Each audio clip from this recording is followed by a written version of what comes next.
एक बार की बात है, मृथिला के राजा कला और साहित्य के बहुत बड़े प्रेमी थे। गुण अर्थ की कविताएं तो उन्हें इतनी पसंद थी कि वे कवि को जो कुछ भी मांगता था पुरस्कार में दे देते थे। हर रोज उनके दरबार में कोई न कोई आता और अपनी कविता सुनाकर पुरस्कार पाता। उसी राज्य के एक छोटे से गांव में 4 दोस्त रहते थे। वे चारों बहुत ही अनपढ़ और मूर्ख थे। ऊपर से उन्हें मेहनत का काम करना नहीं आता था। जैसे तैसे करके उनका गुजारा हो जाता था। एक दिन चारों दोस्त मंदिर के पास बैठे थे और बहुत गंभीरता से बातचीत कर रहे थे। वे सोच रहे थे कि कुछ ऐसा किया जाए जिससे खाने की कमी ना हो, लेकिन क्या किया जाए ये किसी को समझ नहीं आ रहा था। उनमें से एक बोला, हम इसी गांव के मंदिर में पुजारी बन जाते हैं, फिर सारा गांव यहाँ चढ़ावा लेकर आएगा तो हमें अपना जीवन चलाना आसान हो जाएगा। दूसरा बोला, मूर्ख, एक मंदिर में एक ही पुजारी होता है और वह भी ऐसा जो सारी पूजा पाठ जानता हो। हम में से कोई भी यह नहीं जानता। फिर तीसरा बोला, फिर तो हमें साधु बनना चाहिए, मथुरा चलना चाहिए, बस कृष्ण कृष्ण कहना होगा। चौथा बोला, अरे भाई, हमें खेती करनी चाहिए, इससे गांव में ही रहेंगे तो हमारी शादी भी हो जाएगी, फिर बच्चे होंगे और जब वे बड़े हो जाएंगे तो हमारे खाने की व्यवस्था खुद ही कर देंगे। पहला बोला, खेती बहुत मेहनत का काम है, हम में से किसी को भी खेती करना नहीं आता। दूसरा बोला, फिर तो भाई हम कुछ नहीं कर सकते, क्यों ना हम गवैया बन जाएं? चारों मिलकर ढोलक मजीरा लेकर कीर्तन करते जाएंगे तो लोग खुद ही हमें खाने को दे देंगे। तब तीसरा बोला, अरे तुम सब क्या बेकार की बातें कर रहे हो? मेरे विचार में हमें एक हाथी खरीदना चाहिए। लोग उसे गणेश मानते हैं, जहां से भी वह जाता है लोग सर झुकाते हैं और श्रद्धा से कुछ न कुछ दे देते हैं, यही ठीक रहेगा। चौथा बोला, परंतु हाथियों को चींटियों से बचाना होता है, तो पहले चींटियों का ही काम तमाम करते हैं, यही उत्तम विचार है। पहले चींटियों को मारते हैं तब हाथी लाएंगे। पहला बोला, चींटियां कहाँ मिलेंगी? जहां मीठा होता है, हमें पहले मीठी का इंतजाम करना होगा। फिर चारों अपने घरों से शक्कर ले आए और वहां फैला दी। शाम तक हजारों की संख्या में चींटियां वहां इकट्ठी हो गईं। फिर चारों मूर्ख उन चींटियों पर टूट पड़े और अपने पैर पटक पटक कर उन्हें मारने लगे।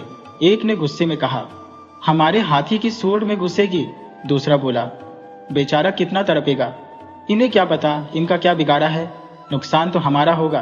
तभी वहां से गांव के कुछ लोग गुजर रहे थे। एक ग्रामीण ने आश्चर्य से कहा, अरे यह मूर्ख मंडली अपने कदमों को पटक पटक कर क्या कर रही है? पता नहीं, इन गवारों की तो भगवान ही जाने। चलो देखिए तो सही। गांव वाले उधर आए तो देखा कि मूर्ख मंडली बेजुबान चींटियों को मार रहे थे। तब एक बोला, अरे मूर्ख, इन चींटियों ने तुम्हारा क्या बिगाड़ा है? चारों में से एक बोला, अरे नहीं बिगाड़ा तो आगे बिगाड़ सकती है, यह हमारे हाथी की सूंड में घुस सकती है। ग्रामीण बोला, हाथी कहाँ है? तुम्हारा हाथी कहाँ है? चारों बोले, अभी खरीदा कहाँ है। विचार बना ही रहे थे कि इन चींटियों का ख्याल आया। सोचा इन्हीं से पहले निपट लें। तब वह व्यक्ति बोला, अरे भाई, दर्जनों जीव की हत्या क्यों कर रहे हो? कभी तो मूर्खता के इस आवरण से बाहर आओ। अरे भाई, कुछ भक्ति का काम करो, कुछ मेहनत मजदूरी से पैसे कमाओ। एक मूर्ख बोला, भाई इसीलिए तो हाथी खरीदने का विचार किया है। तब वह व्यक्ति बोला, अबे हाथी कोई हल्दी की गांठ है, इतना धन है तुम्हारे पास? चारों हक्के बक्के रह गए। धन तो नहीं है, फिर हाथी कहां से खरीद लेंगे?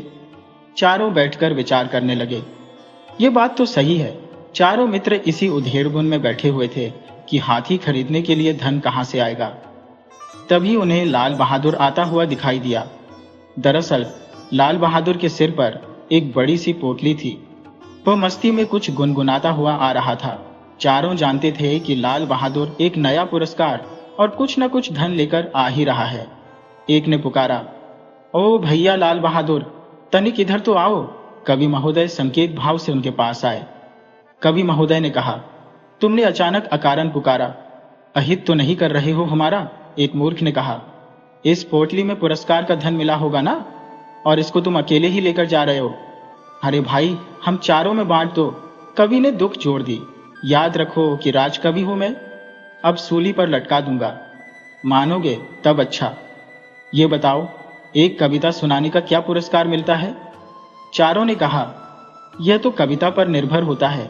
कवि ने बताया, कविता गुण अर्थ की हो तो कवि का घर धन से भर जाता है। चारों ने लाल बहादुर को विदा कर दिया। एक बोला, भाई अब तो यही मार्ग सही है धन कमाने का, चलकर दरबार में एक बढ़िया सी कविता सुना देते हैं। दूसरा बोला, हम कहाँ से सुना दें, हमें कुछ आता ही कहाँ है। पहला बोला, अरे चलो, चलते चलते कविता तो बन ही जाएगी। चारों चल पड़े। रास्ते भर सोचते रहे, परंतु कुछ भी समझ में ना आया। रास्ते में चारों एक विशाल गोलर के पेड़ के नीचे से गुजर रहे थे। अचानक एक गोलर का फल टूटकर एक मूर्ख के ऊपर गिर गया। वह अचानक बोल उठा, पककर गोलर गिर गयो। दूसरा उत्साह से बोला, अरे वाह, यह तो कविता हो गई, कुछ और जोड़ने पर तो बन ही जाएगी। चारों उसे एक पंक्ति को याद करते करते आगे बढ़ने लगे। रास्ते में एक औरत पीपल के पत्ते तोड़कर ले जा रही थी। दूसरा मूर्ख बोला, लो पीपर नारी। तीसरे ने कहा, यह तो कविता की पंक्ति बन गई। फिर वे एक बगीचे में पहुंचे। वहां पैरों से टूटकर इतनी जामुन जमीन पर गिर पड़ी थी कि जमीन काली नजर आ रही थी। चारों बिन बिन कर जामुन खाने लगे। एक बोला, कितनी जामुन है, सारा दिन बिने तो भी खत्म नहीं होगा। दूसरा बोला, जामुन अंत न पायो। तीसरा साथी बोला, अरे भाई, वह मेरे हिस्से का काम भी हो गया, जामुन अंत न पाई। चौथा बोला, अरे भाई, यह तो कविता बन गई, पकड़ कर गिर गयो, लाई पीपर नारी, जामुन अंत न पायो। एक मूर्ख बोला, अब तो बस इस चौथे यार को कुछ सोचना होगा।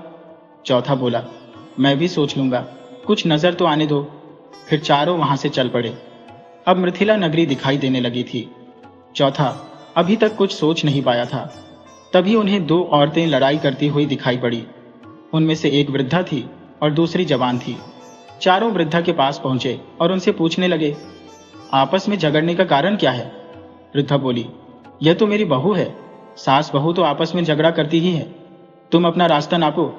चौथा बोला, बरबस थानी रार। एक मूर्ख बोला, भाई वाह, हमारी तो कविता पूरी हो गई, चलो अब दरबार में चलते हैं। अब चारों मित्र खुशी खुशी दरबार में जाने के लिए तैयार हो गए थे, क्योंकि उनकी कविता की पंक्तियां तैयार हो चुकी थी। बस उन्हें दरबार में कविता सुनाने की देरी थी। वे चारों राजमहल में पहुंच गए। चारों मित्र बहुत ही प्रसन्न थे कि वे सब मिलकर एक कठिन काम कर चुके थे। दरबार में बस कविता सुनाने की देरी थी कि राजा उन्हें ढेर सारा पुरस्कार देगा और वे हाथी खरीद लेंगे। जब चारों दरबार में पहुंचे तो दरबार पूरी तरह से सजा हुआ था। मिथिला नरेश अपने सिंहासन पर बैठे हुए थे। तब इन्होंने कहा, महाराज की जय हो, हम चारों संयुक्त कविता के कवि हैं और आज राज्य दरबार में अपनी बनाई हुई कविता आपको सुनाने की आज्ञा चाहते हैं। महाराज खुश हो गए। कविता तो उनका प्रिय विषय था। महाराज बोले, अवश्य सुनाइए। एक मूर्ख बोला, महाराज, हमें पुरस्कार में इतना धन तो मिल ही जाएगा कि हम हाथी खरीद सकें और अपना जीवन यापन कर सकें। सारे दरबारी यह बात सुनकर हंस पड़े। कवि सभा में पहली बार हुआ था कि कुछ सुनाने से पहले ही पुरस्कार की मांग कर रहे थे। एक दरबारी बोला, पहले आप लोग अपनी कविता सुनाई तो। दरबार में बैठे हुए गोनू झा ने यह बात कही। गोनू झा मृथिला के एक बहुत ही जाने माने विद्वान थे। राजा ने उन्हें खास तौर पर अपनी राजसभा में नियुक्त कर रखा था। गोनू झा ने आगे कहा, महाराज स्वयं आप लोगों की कविता का मूल्यांकन करेंगे, वह किसी पुरस्कार योग्य है अथवा नहीं। चारों कवि एक दूसरे का मुंह देखने लगे। गोनू झा समझ गए कि वे कवि तो नहीं है, सीधे साधे लोग लगते हैं। फिर वे अपनी कविता की पंक्तियां बोलने लगे। गोलर पक्के गिर गयो, लो पीपरिनार, जामुन अंत न पायो, बरबस्त थानी रार। कविता सुनकर राजा के माथे पर बल पड़ गए। इस तुकबंदी की कविता का अर्थ उनकी समझ में न आया। वैसे तो वह कविता बहुत ही गुण अर्थ की रहस्य अर्थ वाली लग रही थी। महाराज ने कहा, कवियों, क्या इस कविता का अर्थ आप बता पाएंगे? चारों बेचारे एक दूसरे को देखकर उदास हो गए। गोनू झा बहुत ही दयालु हृदय के आदमी थे। वह उन चारों की भावनाओं को समझ रहे थे। पुरस्कार की अभिलाषा में जाने कितना सफर तय करके वे बेचारे चले आ रहे थे। ज्यादा नहीं तो कम पुरस्कार ही सही, उन्हें अवश्य मिलना चाहिए। इतना सोचकर गोनू झा बोल पड़े, महाराज, यह कविता बड़ी ही गुण अर्थ वाली कविता है। ये चारों लोग जानना चाहते हैं कि क्या इस दरबार में कोई ऐसा महोदय है जो इस कविता का बिल्कुल सत्यार्थ बता सके। क्यों कवि महाराज, मैंने सही कहा ना? चारों ने सिर हिलाते हुए कहा, हाँ हाँ, अब तो मिथिला नरेश उत्सुक होते हुए उस कविता का गुण अर्थ जानना चाहते थे। उन्होंने कहा, इस कविता का गुण अर्थ क्या है? उन्होंने अपने विद्वान दरबारियों की परीक्षा का उचित समय जानकर उन्हें आज्ञा दी कि इस कविता का अर्थ बताएं। सारे दरबारी असमंजस में पड़ गए। दरबार में से एक ने कहा, महाराज, यह भी कोई कविता है? इसका क्या अर्थ हो सकता है? यह तो तुकबंदी है। एक अन्य दरबारी बोला, महाराज, क्षमा चाहता हूं, यह चारों मूर्ख मेरे ही गांव के हैं। कविता और साहित्य से इनका दूर दूर तक कोई संबंध नहीं है। चारों असली और निपट गवार है। ये चारों बेकार व्यक्ति है और उल्टी सीधी योजनाएं बनाते ही रहते हैं। अब वे चारों भयभीत हो गए। उनके ही गांव के एक आदमी ने उनके विरुद्ध जो बोल दिया था, अब उन्हें इनाम तो क्या मिलता, राजदंड मिलेगा। चारों बेचारे थर थर कांपने लगे। गोनू झा को उन चारों पर दया आ गई। वे बोले, महाराज, मुझे खेद है कि हमारे विद्वान दरबारी अपनी असमर्थता को इतनी मूर्खता का रूप दे रहे हैं। एक विद्वान ने चुटकी लेते हुए कहा, तो क्या आप इस कविता का अर्थ बताएंगे पंडित जी? गोनू झा ने कहा, अवश्य महाराज। ये कविता रामायण काल में मंदोदरी की व्यथा की ओर संकेत करती है। मंदोदरी, जो कि रावण की धर्मपत्नी थी। गोनू झा ने कहा, रावण की मृत्यु के पश्चात मंदोदरी ने कहा था कि घोलर पककर गिर गयो, अर्थात लंका जैसा विशाल महल घोलर की तरह गिर गया।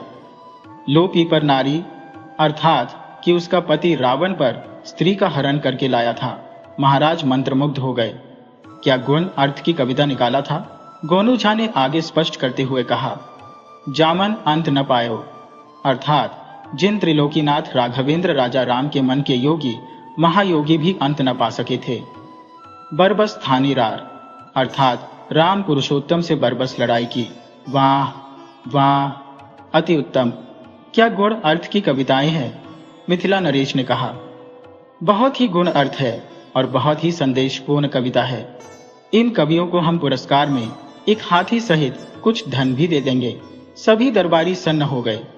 एक तो गोनू झा ने उनकी योग्यता पर प्रश्न चिन्ह लगा दिया था, दूसरे चारों मूर्ख को पुरस्कार भी दिला दिया था। ऊपर से मिथिला नरेश के मन में गोनू झा का सम्मान और भी अधिक बढ़ गया। इस प्रकार गोनू झा ने लाचार मूर्खों की मनोकामना पूरी कर दी और दरबार में स्वयं भी सम्मानित हुए। गोनू झा इसी तरह दरबार में आने वाले जरूरतमंद गरीबों आदि की मदद करते थे। इसीलिए वे सभी के परम प्रिय साथी भी थे। वे चारों मूर्ख अपना इनाम लेकर वापस अपने गांव लौट गए और उन्होंने कसम खा ली कि आज के बाद वह मेहनत से अपना जीवन यापन करेंगे। किसी समय तारापुर गांव में बद्री नाम का एक पंडित रहता था। उसका गोपाल नाम का एक बेटा था जो कि वयस्क हो चला था। गोपाल मूर्ख तो नहीं था, लेकिन था बहुत शरारती और पेटू। यही कारण था कि गांव वाले प्रतिदिन उसकी शिकायत लेकर उसके घर आते रहते थे और वह लगभग रोज ही अपने पिता के हाथों मार खाता था। हाय, मैं मर गया पिताजी। अफसोस तो इस बात का है कि तू आज तक मरा नहीं। हाय हाय, मुझे माफ कर दो बापू। मैं कसम खाता हूं कि अब कभी शरारत नहीं करूंगा। तो फिर दूर हो जा मेरी नजरों से। लेकिन ना तो गोपाल की शरारतें खत्म हुई और ना ही उसकी पिटाई। बेचारे पंडित जी उसे मारते मारते थक गए, लेकिन शरारतें करते करते गोपाल नहीं थकता था। एक दिन पंडित जी ने गोपाल की हरकतों से तंग आकर उसकी खूब पिटाई की। आज मैं तुझे जिंदा नहीं छोड़ूंगा। मुझे और मत मारो पिताजी। मैं वादा करता हूं कि यह घर ही नहीं बल्कि यह गांव भी मैं छोड़कर कहीं चला जाऊंगा। फिर तुम्हें कभी भी मुझसे कोई शिकायत नहीं होगी। ठीक है, अगर तू कल ही इस घर से ना गया तो फिर मैं तुझे धक्के मार मार कर इस घर से बाहर निकाल दूंगा। जा, अब दूर हो जा मेरी नजरों से। दूसरे दिन जब गोपाल जाने लगा तो उसका बापू कहने लगा, अरे निकम्मे, ये तो सुबह सुबह बंधन कर कहाँ जा रहा है? तुम भूल गए बापू, कल तुमने मुझे घर छोड़कर चले जाने को कहा था, इसीलिए अब घर छोड़कर जा रहा हूं। क्या? हाँ बापू, आज के बाद आपको गांव वालों से मेरे लिए कुछ सुनना नहीं पड़ेगा।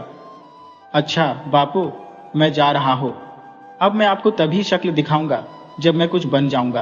अरे नालायक, सुन तो सही। लेकिन गोपाल रुका तक नहीं, कमबख्त चला गया घर। देखूंगा कितने दिन घर से बाहर रहता है।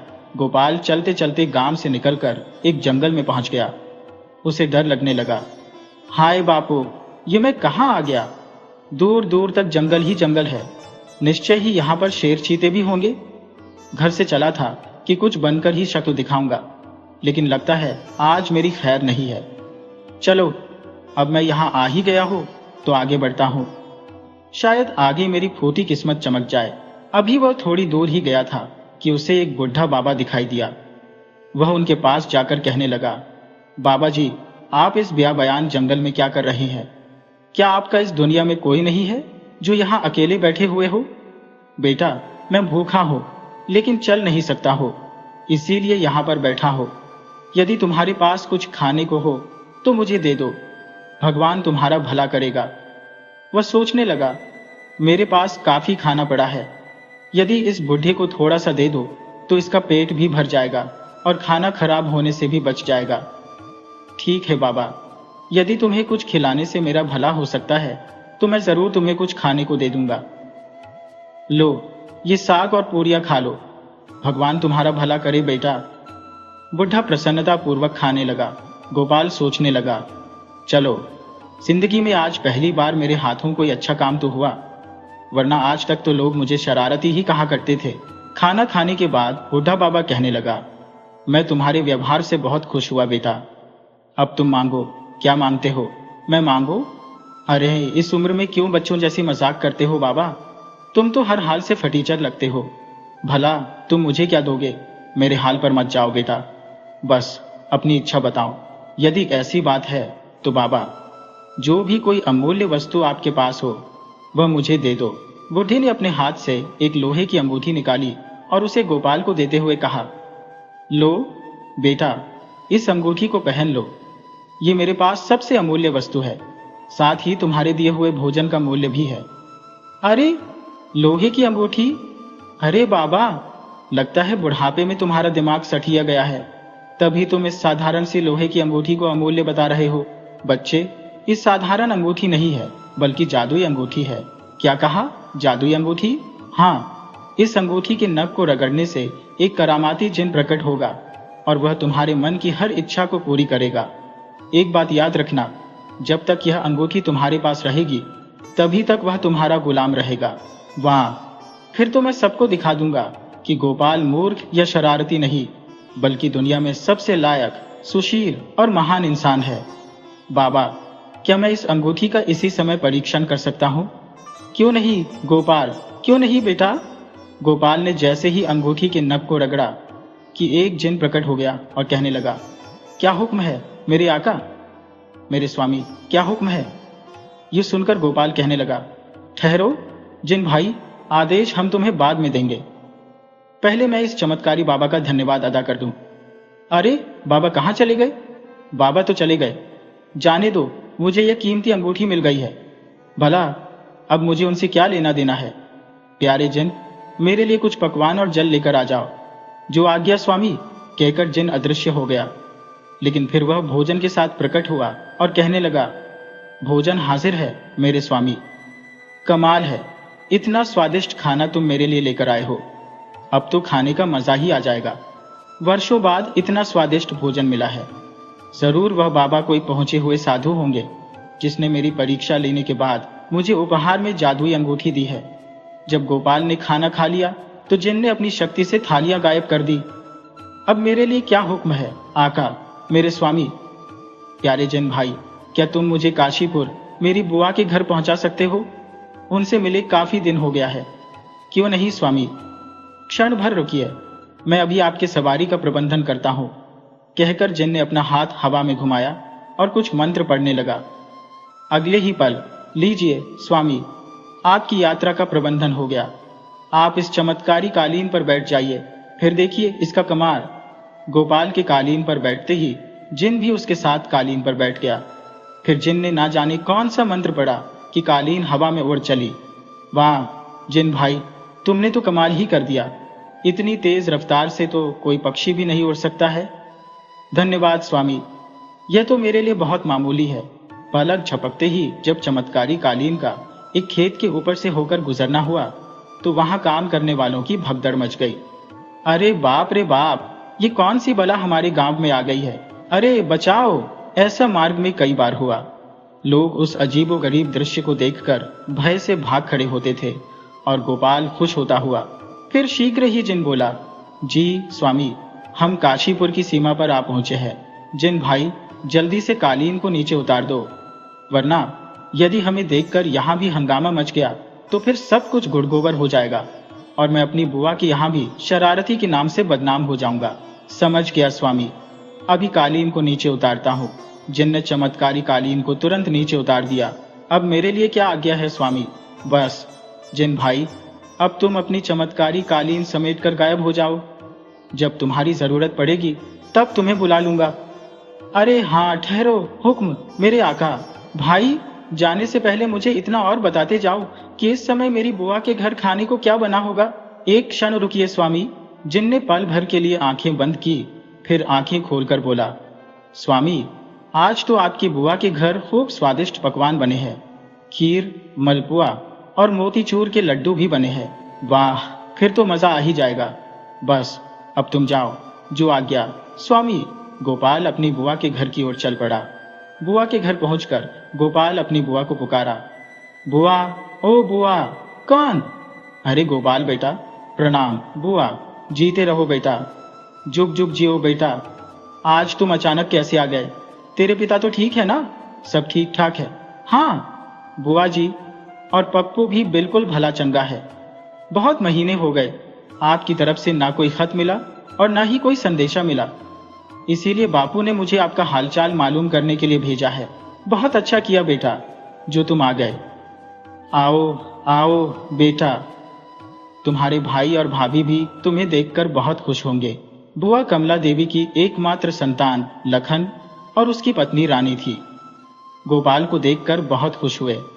फिर एक दूसरे का हालचाल पूछने के बाद गोपाल कहने लगा, भाभी, वे खीर और मलपुए तो खिलाओ जो आज तुमने अपने हाथों से बनाई है।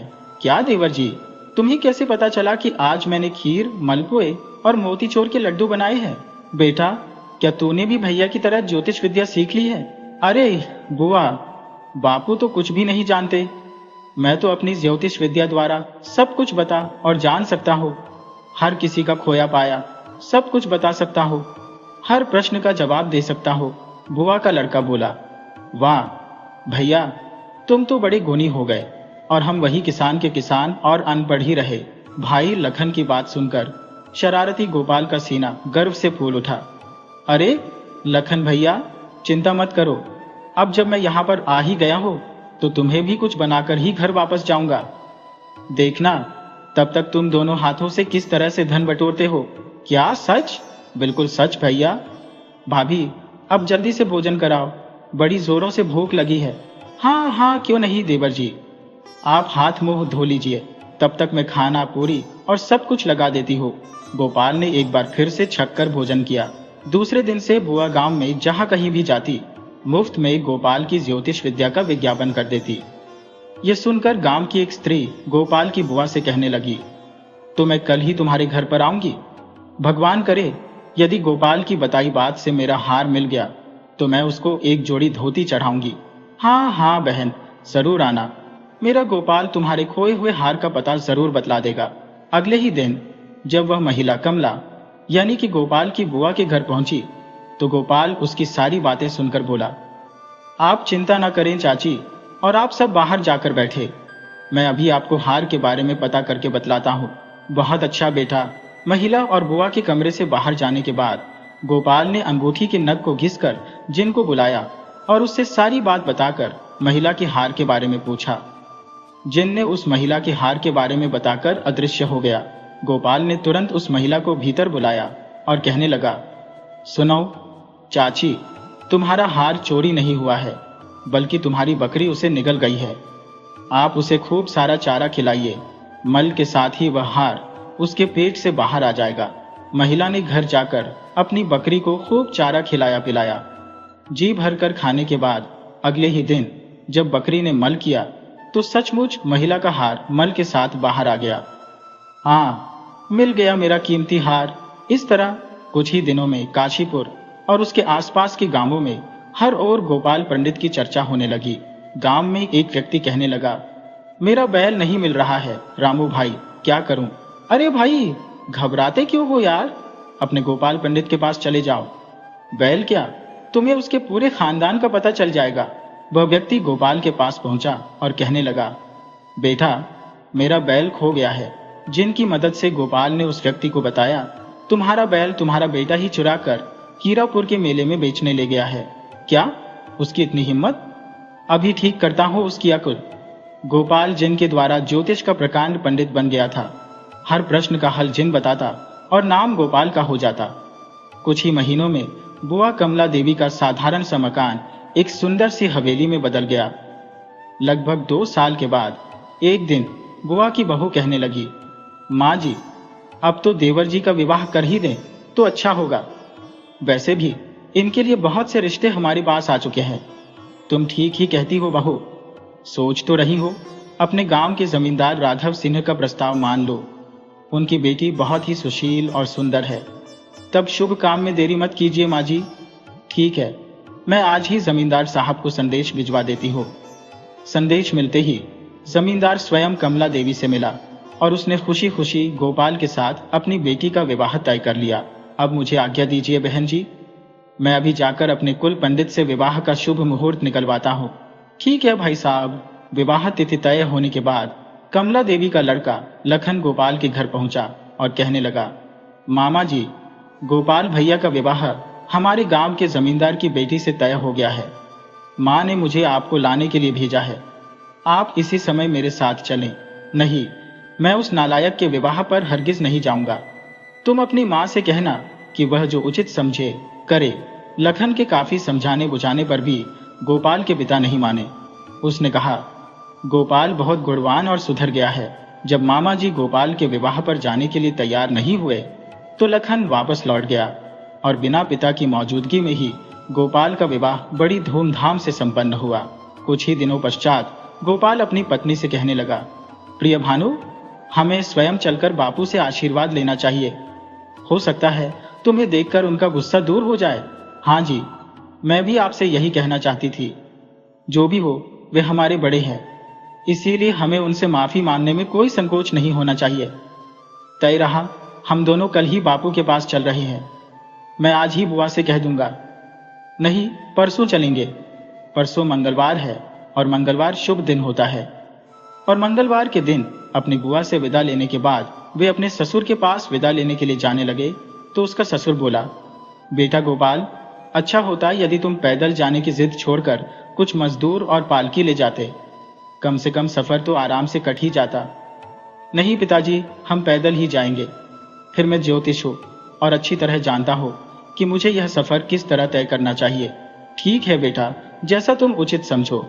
हम सबका आशीर्वाद तुम्हारे साथ है। गोपाल अपनी पत्नी भानुमति के साथ उसी समय पैदल ही अपने पिता के घर की ओर चल पड़ा। 2 दिन चलने के बाद भानुमति थककर एक छायादार पेड़ के नीचे बैठ गई। अरे भाग्यवान, तुम तो अभी से थककर बैठ गई। अभी तो हमें 2 दिन और 2 रात का सफर और तय करना है। उठो। नहीं जी, अब तो मैं बिना सवारी के एक कदम भी आगे नहीं चल सकती हो। चाहे वह सवारी पालकी या घोड़ा गाड़ी ना होकर कोई गधा ही क्यों ना हो। गोपाल सोचने लगा, गधा?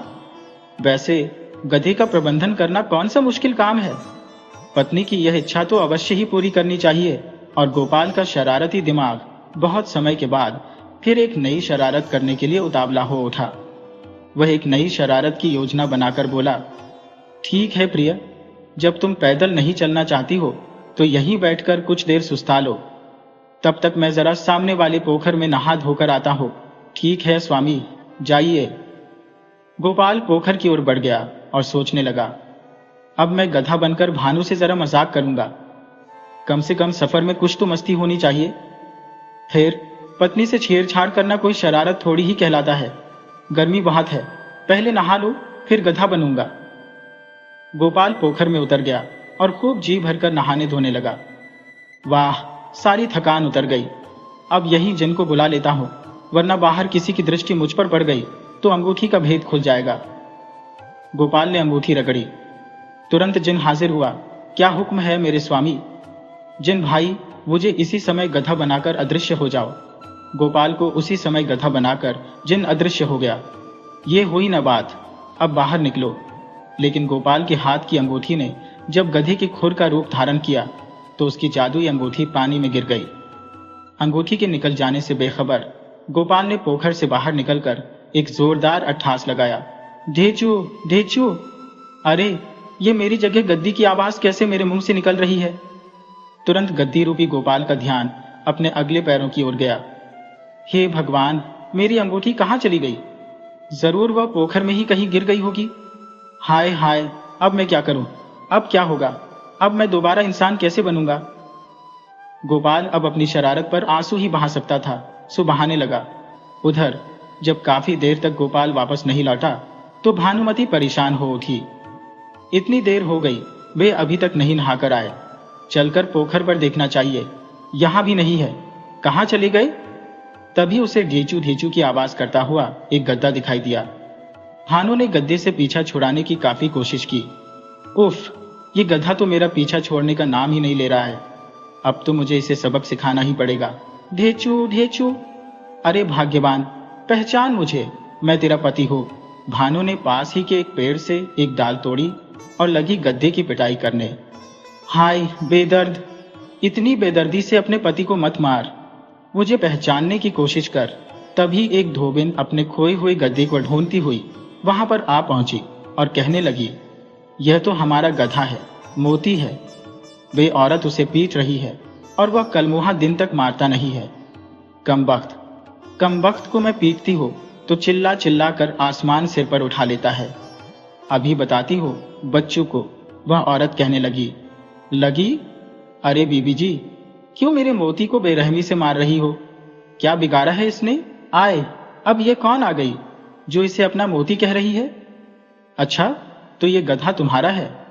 मैं पूछती हूँ, आखिर तुम इस शरारती गधे को बांधकर क्यों नहीं रखती हो? देखो, इसने मेरी साड़ी को चबा चबा कर क्या हाल कर दिया है। अरे, मैं इसे इतनी देर से पीट रही हूँ, लेकिन यह बेशर्म भागने का नाम ही नहीं ले रहा है। चलो, अब ले जाओ इस बेशर्म को। अरे बेयाकुल, अपने पति को दूसरी औरत के हवाले कर रही है। अरे मूर्ख स्त्री, आजीवन बैठकर रोती रहेगी। हे भगवान, कैसा घोर कलयुग आ गया है। सतयुग में औरत एक बार जिसे अपना पति मान लेती थी, आजीवन उसी को अपना पति मानती थी, चाहे वह गधा बन जाए या बंदर। तभी धोबन ने गोपाल रूपी गद्दे के गले में रस्सी डाल दी और कहने लगी, माफ करना बीबी जी, इसने जो तकलीफ आपको दी है उसकी सजा मैं इसे घर चलकर दूंगी। लेकिन आप कौन है और इस ब्याह वीरान जंगल में अकेली कैसे भटक रही है? तुमने काशीपुर के नए पंडित जी का नाम सुना होगा ना? मैं उनकी पत्नी हूँ और उन्हीं के साथ उनके गांव जा रही थी। फिर भानुमति ने सारी बात बता दी। सब कुछ सुनने के बाद वह स्त्री बोली, बीवी जी, यदि मेरे लायक कोई सेवा हो तो बताइए। बहन, यदि तुम मुझे अपने गधे पर बैठाकर मेरे घर पहुंचा दो तो तुम्हारा बहुत उपकार होगा। इसमें उपकार की क्या बात है बीबी जी? आइए, बैठ जाइए मेरे गधे पर।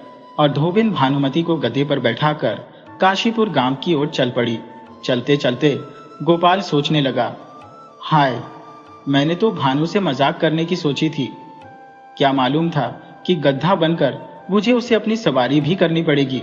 धोबन ने भानु को उसके पिता के घर पहुंचा दिया और स्वयं गोपाल को लेकर अपने घर वापस लौट गई। भानु अपने पिता से रोते हुए कहने लगी, पिताजी, ये क्या हो गया? वे मुझे इस तरह छोड़कर क्यों चले गए? धैर्य रखो बेटी, धैर्य रखो। मैं चारों तरफ उनकी खोज करवाता हूँ। मुझे विश्वास है कि वह जल्दी हमें मिल जाएंगे। जमींदार ने कमला बुआ के घर भी सारी खबर भिजवा दी। उधर धोबिन के घर के बाहर रस्सी से बंधा गोपाल अपनी मूर्खता पर आंसू बहाए जा रहा था।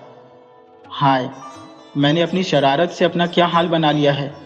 अगर बड़ों का कहा माना होता तो मौज की जिंदगी जी रहा होता। मैंने ससुर और सासू जी की बात ना मानकर बहुत बड़ी भूल की है। हमेशा शरारत करके दूसरों को परेशान करता रहा। हाय हाय, अब मैं क्या करूं? तभी धोबन उसे देखकर कहने लगी, अरे मोती, ये तो धूप में बैठकर आंसू क्यों बहा रहा है? क्या तुझसे छाया में नहीं बैठा जाता? आखिर तू रहेगा गधे का गधा ही ना। धोबिन का इतना कहना था कि गधा उठकर छाया में जा बैठा। यह देखकर वह सोचने लगी, अरे वाह, अपना मोती तो अब वास्तव में बड़ा समझदार हो गया है। कितनी जल्दी मेरी बात समझ जाता है। रात को वह धोबन अपने पति से कहने लगी, अजी, सुनते हो, आजकल मैं कई दिनों से देख रही हूँ कि मैं जो भी कहती हूँ मोती वही करता है। नहीं, ऐसा नहीं हो सकता। अपना मोती बड़ा ही अय्यल और शरारती है। जब वह डंडे तक की भाषा नहीं समझता है तो तुम्हारी भाषा क्या समझेगा। मैं बिल्कुल सच कह रही हूँ। ऐसा लगता है जैसे वह मनुष्य की बोली समझने लगा है। विश्वास ना हो तो कल सवेरे आजमा कर देख लेना। धन्य। यदि तुम्हारी बात बिल्कुल सच है और अपना मोती वास्तव में इतना आज्ञाकारी है तो समझ लो हमारे पांव 12 होते। अब देर ना लगेगी। वो कैसे जी? मैं गांव गांव जाकर मजमा लगाऊंगा और उसका खेल दिखाऊंगा। दूसरे दिन सुबह होते ही रामू धोबी गधे से कहने लगा, अरे मोती, वह जो चारपाई पर लाल कपड़ा है जरा उसे उठाकर तो लाना। गोपाल सोचने लगा, प्यार से इनकी बात मान लो वरना डंडे के जोर पर यह मुझसे अपनी बात मनवाएगा। गोपाल ने चुपचाप वह कपड़ा उठाया और धोबी की ओर लेकर चल पड़ा। अरे वाह मोती, तुमने तो तबीयत खुश कर दी।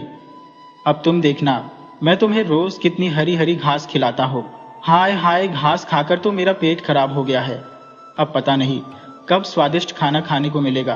धन्य, तुम्हारी बात सच निकली। मैं इसी समय मजमा लगाने निकल पड़ता हूँ।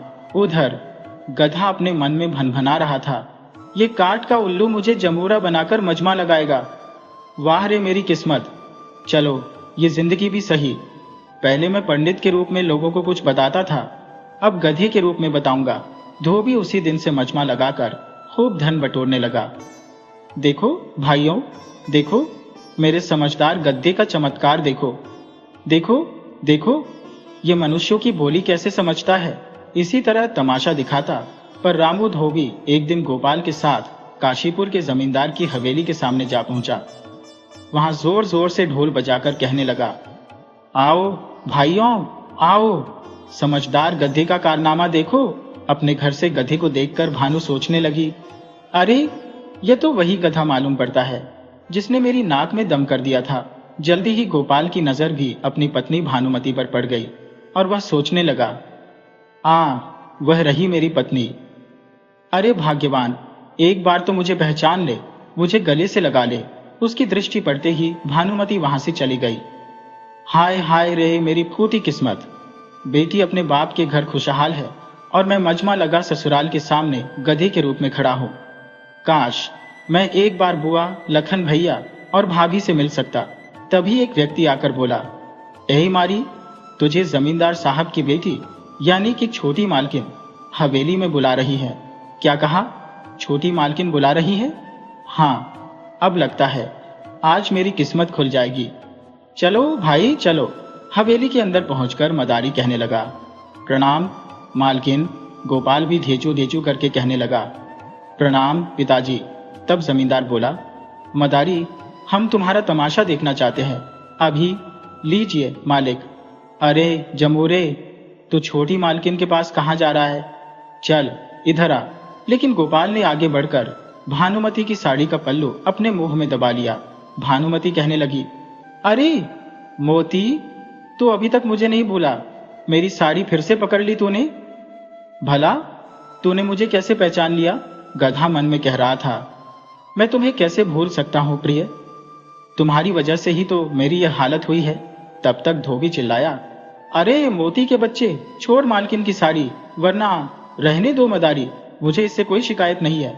अरे मालकिन, इस समझदार गद्दे के लिए घास तो ले आओ। हाय मेरा भाग्य, मेरी ही पत्नी आज मुझे घास खिला रही है, वह भी मेरे ही ससुराल में। नौकर ने घास लाकर गधे के सामने डाल दी। मजबूर होकर गोपाल को वह घास खानी पड़ी। खा ले बेटा, खा ले, तो ससुराल का ही मजा। फिर भानुमति ने काफी सारा धन देकर रामू को विदा किया।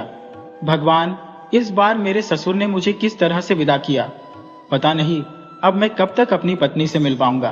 अब धोबी धोबन के दिन बड़े आनंद से गुजर रहे थे।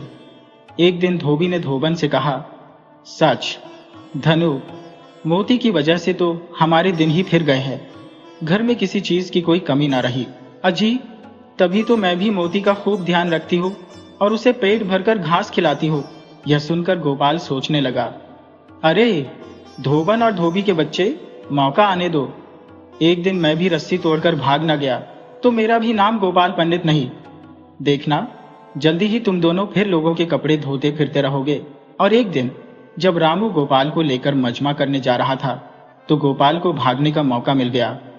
उसने झटके से रस्सी छुड़ाई और भाग निकला। अरे अरे मोती के बच्चे, रुक जा मोती, कहाँ भागा जा रहा है? परंतु मोती न रुका, वह भागता ही चला गया। भागता भागता गोपाल उसी घाटी में जा पहुंचा जहां उसे अंगूठी वाले बाबा मिले थे। वहां पहुंचकर गोपाल कहने लगा, हे भगवान, मेरी रक्षा करो, मेरी गलतियों को माफ कर दो। हे प्रभु, या तो मुझे दोबारा इंसान बना दो या फिर दिमाग से भी गधा बना दो। तभी उसे पेड़ के पास वही अंगूठी वाले बाबा दिखाई पड़े और वह सोचने लगा, जरूर ये बाबा मेरा ही उद्धार करने आए हैं, मुझे इनकी शरण में जाना चाहिए। गोपाल बाबा के चरणों पर गिर पड़ा और ढेचू ढेची करते हुए कहने लगा, मुझे बचा लीजिए बाबा जी, मुझे बचा लीजिए। मुझे पता था नादान लड़के, एक दिन तेरा शरारती दिमाग ही तुझे ले डूबेगा और अंत में तू पछताएगा। मुझे तेरी मदद तो नहीं करनी चाहिए, परंतु मैंने एक दिन तेरा अन्न खाया था। उसी दिन जो तूने मुझ पर दया दिखाई थी, उसके कारण मैं तुझे इंसान बना रहा हूं। साधु बाबा कोई मंत्र पढ़ने लगे और कुछ ही पलों के बाद गोपाल गद्दे से मनुष्य का रूप ले लिया।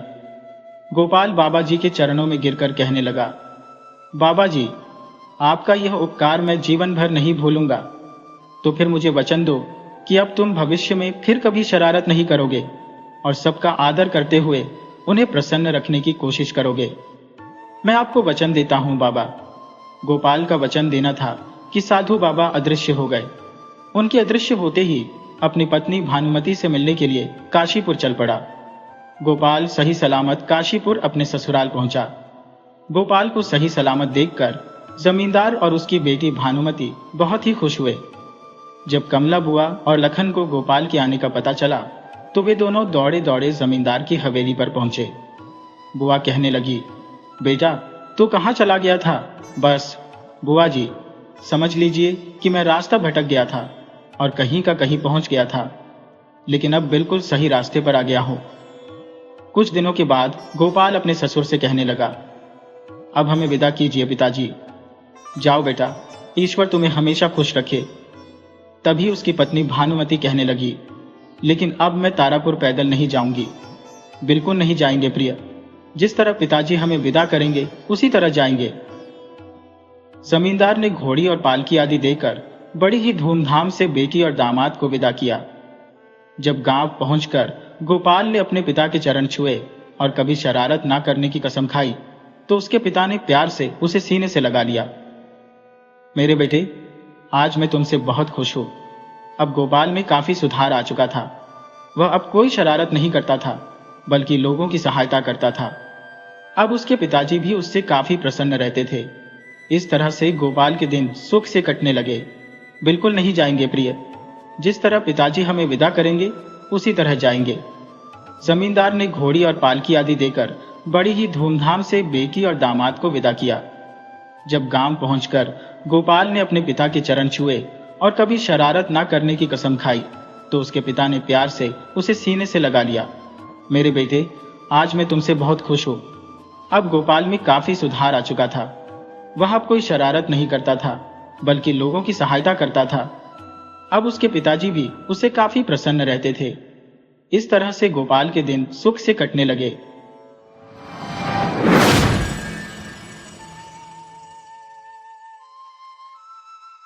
किसी नगर में एक धनी व्यक्ति रहते थे।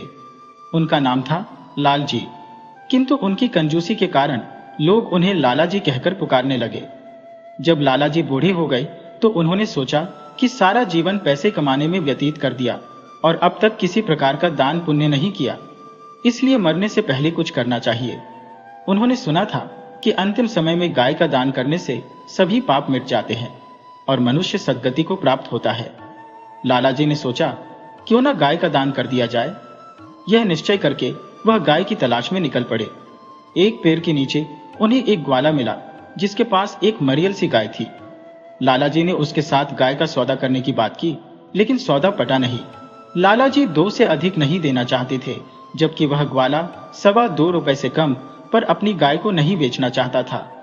सौदा नहीं बना तो लाला जी खाली हाथ वापस लौट आए। कुछ दिनों बाद लाला जी बीमार पड़ गए और इतने कमजोर हो गए कि उन्हें जीवन की आशा न रही। उन्होंने अपने बेटों को बुलाकर गाय दान करने की अंतिम इच्छा प्रकट की। पुत्र ने कहा, आप जो आज्ञा करें वही होगा। गाय के अलावा अन्य दान करने की पेशकश की, लेकिन लाला जी ने कहा कि केवल गाय का दान ही बहुत है।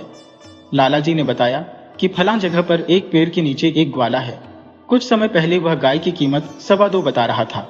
अब शायद कुछ रियायत कर दे, लेकिन उसकी कीमत 2 से अधिक मत देना।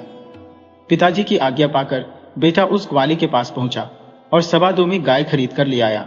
लाला जी को जब मालूम हुआ कि बेटा गाय की पूरी कीमत चुका कर आया है, तो उन्हें ऐसा सदमा पहुंचा कि तत्काल ही उनकी मृत्यु हो गई।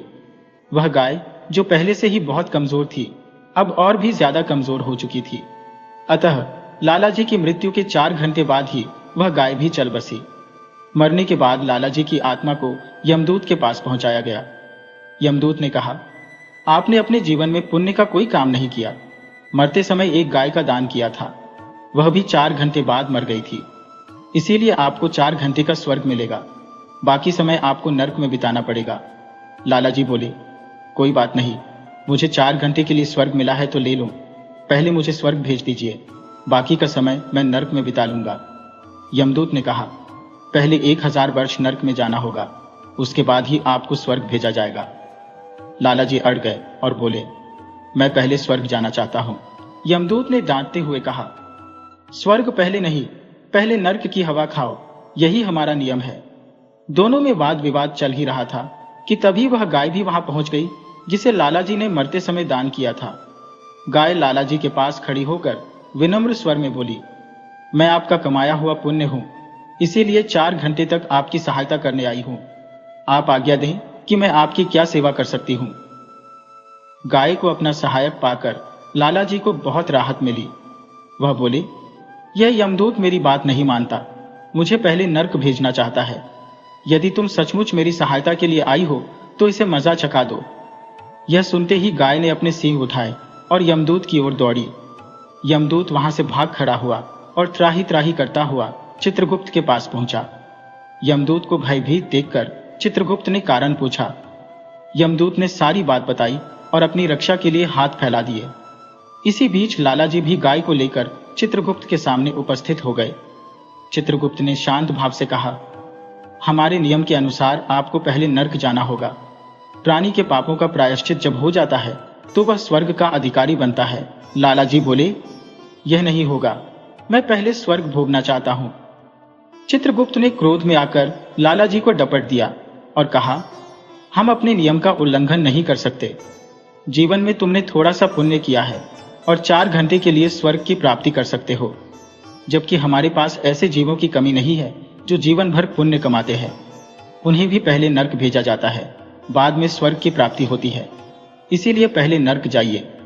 बात बढ़ी तो लाला जी ने अपनी गाय की तरफ देखा और बोले, यह भी मेरी बात नहीं सुनता, इसीलिए इसकी भी खबर लेना।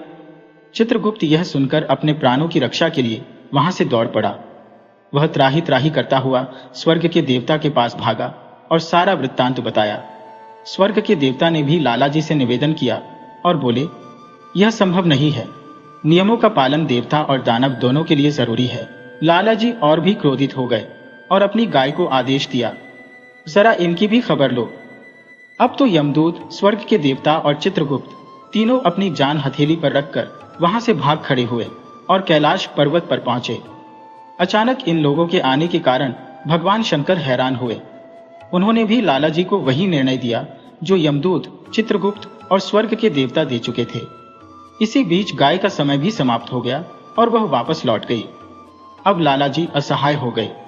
उन्हें भगवान शंकर के अंतिम निर्णय को स्वीकारना पड़ा। लाला जी ने तीनों देवताओं के आगे हाथ जोड़कर खड़े हो गए और अपने बुरे व्यवहार के लिए क्षमा याचना करते हुए बोले, आप तीनों देवता महान हैं। आपके पुण्य प्रताप से मैंने प्रत्यक्ष दर्शन प्राप्त किए हैं, जो बड़े बड़े ऋषि मुनियों, साधु संतों को भी कठिन तपस्या के बाद मिलते हैं। कहते हैं कि आपके दर्शनों से पापी मनुष्य भी पुण्य का भागी बन जाता है और उसके दुख, दरिद्र, रोग, शोक सभी नष्ट हो जाते हैं। अगर यह बात सच है तो आपके दर्शन के बाद भी मुझे नर्क क्यों भेजा जा रहा है? यह सुनकर देवताओं ने आपस में विचार किया। उन्होंने सोचा, लाला जी ठीक कह रहे हैं। यदि अभी भी इन्हें नर्क भेजा गया तो हमारे दर्शनों का कोई मूल्य नहीं रहेगा। किसी नगर में एक धनी व्यक्ति रहते थे। उनका नाम लालाजी था, परंतु उनकी कंजूसी के कारण लोग उन्हें लालाजी कहने लगे। जब लालाजी बूढ़े हो गए तो एक दिन उन्होंने सोचा कि सारा जीवन पैसे कमाने में बिता दिया और अब तक कोई दान पुण्य का काम नहीं किया। उन्होंने सुना था कि अंतिम समय में गाय का दान करने से सभी पाप मिट जाते हैं और मनुष्य को सद्गति प्राप्त होती है। उन्होंने सोचा कि क्यों न गाय का दान किया जाए। मन में यह निश्चय करके वह गाय की तलाश में निकल पड़े। एक पेड़ के नीचे उन्हें एक ग्वाला मिला जिसके पास एक मरियल सी गाय थी। लालाजी ने उसके साथ गाय का सौदा करने की कोशिश की, लेकिन सौदा पट नहीं पाया। लालाजी 2 से अधिक नहीं देना चाहते थे, जबकि वह ग्वाला 2.25 रुपये से कम पर अपनी गाय को नहीं बेचने को तैयार था। बात नहीं बनी तो लालाजी खाली हाथ वापस लौट आए। कुछ दिनों बाद लालाजी बीमार पड़ गए और इतने कमजोर हो गए कि जीवन की आशा न रही। उन्होंने अपने बेटों को बुलाकर गाय दान करने की अंतिम इच्छा प्रकट की। पुत्र ने कहा, आप जो आज्ञा करें वही होगा। लालाजी ने कहा, नहीं, केवल गाय का दान ही बहुत है। उन्होंने बताया कि फलां जगह पर एक पेड़ के नीचे एक ग्वाला है जो पहले गाय की कीमत 2.25 बता रहा था। अब शायद कुछ रियायत कर दे, लेकिन उसकी कीमत 2 से अधिक मत देना। पिताजी की आज्ञा पाकर बेटे ने उस ग्वाले से 2.25 में गाय खरीद कर ले आया। लालाजी को जब मालूम हुआ कि बेटा गाय की पूरी कीमत चुका कर आया है तो उन्हें ऐसा सदमा पहुंचा कि तत्काल ही उनकी मृत्यु हो गई। वह गाय जो पहले से ही बहुत कमजोर थी, अब और भी ज्यादा कमजोर हो चुकी थी। अतः लालाजी की मृत्यु के 4 घंटे बाद ही वह गाय भी चल बसी। मरने के बाद लालाजी की आत्मा को यमदूत के पास पहुंचाया गया और उनके पाप पुण्य का लेखा जोखा करने के बाद यमदूत बोला, लालाजी, आपने अपने जीवन में पुण्य का कोई काम नहीं किया। मरते समय एक गाय का दान किया था, वह भी 4 घंटे बाद मर गई थी। इसीलिए आपको 4 घंटे का स्वर्ग मिलेगा, बाकी समय आपको नरक में बिताना पड़ेगा। लालाजी बोले, कोई बात नहीं, मुझे 4 घंटे के लिए स्वर्ग मिला है तो ले लूं। पहले मुझे स्वर्ग भेज दीजिए, बाकी का समय मैं नरक में बिता लूंगा। यमदूत बोला, पहले 1000 वर्ष नरक में जाना होगा, उसके बाद ही आपको स्वर्ग भेजा जाएगा। लालाजी अड़ गए और बोले, मैं पहले स्वर्ग जाना चाहता हूं। यमदूत ने डांटते हुए कहा, स्वर्ग पहले नहीं, पहले नरक की हवा खाओ, यही हमारा नियम है। दोनों में अभी वाद विवाद चल ही रहा था कि तभी वह गाय भी वहां पहुंच गई जिसे लालाजी ने मरते समय दान किया था। वह लालाजी के पास खड़ी होकर विनम्र स्वर में बोली, मैं आपका कमाया हुआ पुण्य हो, इसीलिए 4 घंटे तक मैं आपकी सहायता करने आई हूं। आप आज्ञा दें कि मैं आपकी क्या सेवा कर सकती हूं। गाय को अपना सहायक पाकर लालाजी को बहुत साहस मिल गया। वह बोले, यह यमदूत मेरी बात नहीं मानता था, मुझे पहले नरक भेजना चाहता है। यदि तुम सचमुच मेरी सहायता के लिए आई हो तो इस यमदूत को मजा चखा दो। ये सुनते ही गाय ने अपने सींग उठाए और यमदूत की ओर दौड़ी। यमदूत वहां से भाग खड़ा हुआ और त्राही त्राही करता हुआ चित्रगुप्त के पास पहुंचा। यमदूत को भयभीत देखकर चित्रगुप्त मन ही मन में शंकित हुए। यमदूत ने अपने भय का कारण उन्हें बताया और अपनी रक्षा के लिए हाथ फैलाए। इसी बीच लालाजी भी गाय को लेकर चित्रगुप्त के सामने उपस्थित हो गए। चित्रगुप्त ने बड़े ही शांत भाव से लालाजी को समझाया कि हमारे नियम के अनुसार आपको पहले नरक जाना होगा। प्राणी के पापों का प्रायश्चित जब हो जाता है तो वह स्वर्ग का अधिकारी बनता है, इसीलिए पहले नरक चाहिए। लालाजी अपनी बात पर अड़े थे और बोले, यह नहीं होगा, मैं पहले स्वर्ग भोगना चाहता हूं।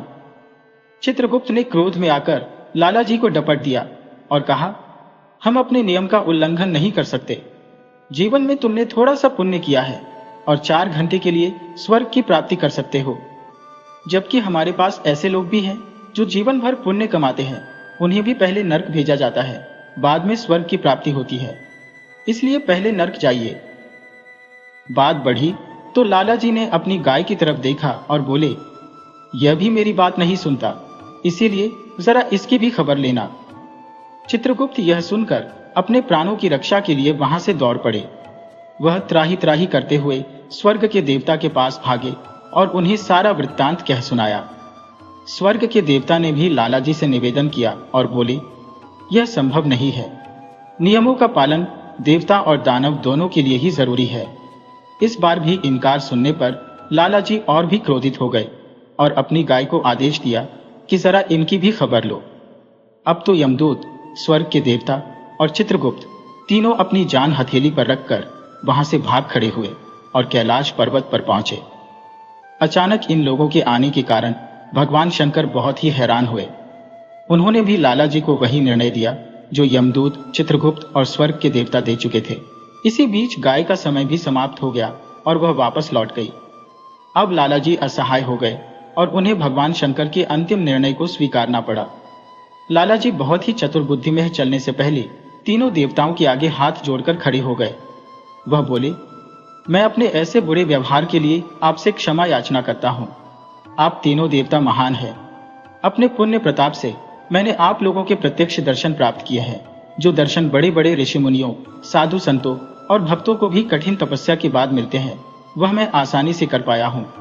कहते हैं कि आपके दर्शनों से पापी मनुष्य भी पुण्य का भागी बन जाता है और उसके दुख, दरिद्र, रोग, शोक सभी नष्ट हो जाते हैं।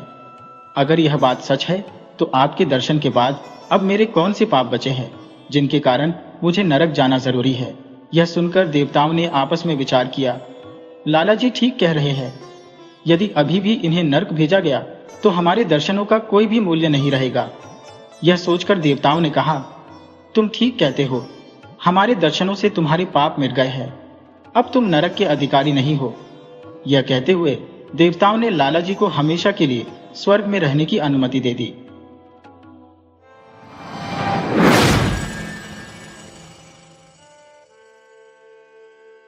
सैकड़ों वर्ष पहले की बात है। उदयगढ़ नाम के एक राज्य पर राजा सूर्य सिंह का राज हुआ करता था। सूर्य सिंह का एक बेटा था। जब उसका बेटा पैदा हुआ तो सूर्य सिंह की खुशी का ठिकाना नहीं रहा। महाराज ने अपने राज्य ज्योतिषी को बुलाया ताकि वह बता सके कि राजकुमार की किस्मत में क्या लिखा है। ज्योतिषी ने अपनी पोथी खोली और ज्योतिष विद्या के हिसाब से वह राजकुमार की किस्मत का हाल जांचने लगा। जैसे जैसे ज्योतिषी अपने हिसाब किताब लगा रहा था, राजा ने देखा कि उसके चेहरे पर एक रंग आता और दूसरा रंग जाता। वह बार बार अपनी पोथी के पन्ने उलट पलट रहा था, जैसे उसे हिसाब किताब में कोई गलती हो रही हो। काफी देर गुजर गई। जब कुछ भी न मिला तो राजा बहुत ही उतावला हो गया। उसने ज्योतिषी से कहा, आप जल्दी बताइए कि मेरे बेटे की किस्मत में क्या लिखा है। ज्योतिषी कहने लगा, महाराज, एक बुरी खबर है, आप उसके बारे में ना ही जाने तो अच्छा है। महाराज ने कहा, मैं अपने बेटे की किस्मत का हाल जानकर ही रहूंगा, ताकि अगर वह किसी मुसीबत में पड़ने वाला है तो मैं उसे बचा सकूं। कम से कम आप यह तो बताइए कि उसे किस चीज से खतरा है। ज्योतिषी घबराकर कहने लगा, महाराज, अगर आप जानना ही चाहते हैं तो सुनिए। पहला खतरा तो यह है कि आपके बेटे को शेर खा जाएगा, और अगर वह किसी तरह से बच भी गया तो आगे जो होगा वह बताने की मेरी हिम्मत नहीं है। मैं अपने मुंह से वह बात नहीं निकाल सकता। राजा ने कहा, शेर के खाने से ज्यादा खतरनाक और क्या बात हो सकती है। राजा ने आदेश दिया कि आप बताइए तो सही। ज्योतिषी कुछ देर तक चुप रहा और फिर अपना गला साफ करते हुए कहने लगा, महाराज, मुझे डर लगता है। राजा ने कहा, अरे डर किस बात का। ज्योतिषी कहने लगा, अगर मैंने वह सब कुछ सच सच बता दिया जो मेरी ज्योतिष विद्या कहती है तो मेरी जान की खैर नहीं। राजा ने कहा, नहीं, हरगिज नहीं। मैं कसम खाकर कहता हूं कि तुम जो कुछ भी कहोगे मैं बड़े ही ध्यान से सुनूंगा और तुम्हारा कोई बाल भी बांका नहीं कर सकेगा। महाराज की बात सुनकर ज्योतिषी ने एक ठंडी सांस ली और कहने लगा, महाराज, मैं आपको सब कुछ सच सच बताने वाला हूं। अगर युवराज शेर का निवाला बनने से बच गया तो वह आपको जान से मार डालेगा। राजा ने यह बात सुनी तो वह चुप हो गया। कुछ देर तक वह ज्योतिषी को ऐसे ही देखता रहा, जैसे उसे कुछ सुझाव न दे रहा हो। राजा मन ही मन में ईश्वर से प्रार्थना करने लगा। इसके बाद वह ज्योतिषी से कहने लगा, जो कुछ भी हो, मैं अपने और अपने बेटे की जान बचाने की पूरी कोशिश करूंगा, लेकिन आपकी ज्योतिष विद्या गलत भी तो हो सकती है। ज्योतिषी ने महाराज को तसल्ली देते हुए कहा, बिल्कुल महाराज, यह गलत भी हो सकती है। यह बात तो ज्योतिषी ने महाराज को खुश करने के लिए कह दी थी, लेकिन मन ही मन में उसे विश्वास था कि उसकी विद्या कभी गलत नहीं हो सकती। राजा सूर्य सिंह ने उस वक्त अपने दुर्भाग्य से लड़ने का फैसला किया। उसने महल से कई मील दूर पहाड़ की एक छोटी पर एक अलग थलग जगह की तलाश की। यह एक ऐसी जगह थी जहां पर आज तक कोई इंसान नहीं पहुंच पाया था। राजा ने जमीन के अंदर एक तहखाना बनवाया जिसमें उसके बेटे को रखा जा सके। उस तहखाने का एक ही दरवाजा था जिसे पेड़ों और झाड़ियों से अच्छी तरह से ढक दिया गया था। जब तहखाना बनकर तैयार हो गया तो मासूम युवराज को उसमें उतार दिया गया। युवराज की देखभाल के लिए उसके साथ एक आया को भी रखा गया। उस वक्त युवराज की उम्र कोई 1-2 साल की थी। दोनों लोग तहखाने में रहने लगे। महीने और साल गुजर गए। राजा महीने में एक बार उस तहखाने में आता। दरवाजे से नीचे कमरे में एक सीढ़ी लगा दी जाती। युवराज और उसकी आया दोनों उसी के जरिए बाहर आते थे।